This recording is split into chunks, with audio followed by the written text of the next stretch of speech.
परिवार के विद्यार्थी परिषद से, महिला ऑर्गेनाइजेशन से जुड़ी हुई थी, तो वहाँ भी एक एक्टिविज्म ऐसा आ रहा था कि जाए और कुछ जो प्रश्न स्टूडेंट्स के उसके बारे में कुछ करे, इस टाइप का माहौल।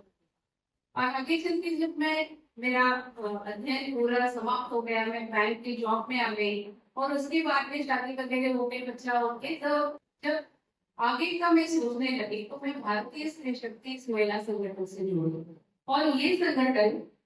जो माहौल था वो स्त्री मुक्ति का माहौल था। आपको शायद मेरी उम्र के या मेरे आसपास की उम्र के लोग हैं उनको पता होगा। तो जो स्त्री मुक्ति का आंदोलन चला तो उसका रोल कैसा था, स्त्री विरुद्ध पुरुष, महिला हैसियत पुरुष, ऐसे ऐसा एक बाइनरी अप्रोच लेके वो आंदोलन पूरे भारत में, पूरे विश्व में वो चल रहा था, उसका भारत में भी असर देखने लगा। और तब की महिला की जो स्थिति थी, वो महिला की स्थिति इस सब बदलाव के लिए तैयार नहीं, क्योंकि वो इतने अपने बलबूते पड़ी थी, वो अपना घमंड उनके पास नहीं था, और इसलिए वो डर करके अपने कुछ भी विचारों, अपने अधिकारों का हनन भी हो रहा हो तो कुछ बातचीत नहीं करती थी, वो घर में चुपचाप सहन कर लेती थी, वो ऐसा होता। तभी हम कुछ कार्यकर्ताओं को ऐसे लगा कि भारत की जो एक विशेष ऐसी संस्कृति धरोहर है, उस धरोहर में भारत की महिला, चाहे वो संभाजीनगर की हो, चाहे वो मुंबई की हो, चाहे चंद्रपुर की हो, चाहे ट्राइबल हो या एकदम अमीर हो, वही उत्तर प्रदेश की हो, बिहार को, कहीं की हो,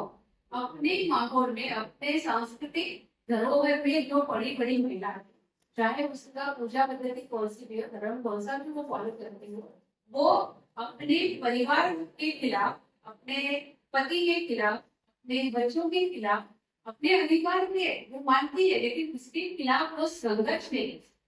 उसे संघर्ष भी करना है तो उनको साथ लेके करना है, उनको छोड़ के संघर्ष करने की मानसिकता हम नहीं रखते हैं। और ये भारतीय कल्चर जो संस्कृति है, इसका धरोहर हम हजारों वर्षों से अपने खून में, अपने जीन्स में, अपने सांस्कृतिक माहौल परिवेश में आया हुआ है, उसके कारण नहीं। तो ये दृष्टिकोण लेके आगे चलने वाली ऐसी एक महिलाओं की संगठन बढ़ाने चाहिए और भारतीय स्त्री शक्ति की शुरुआत हो रही है।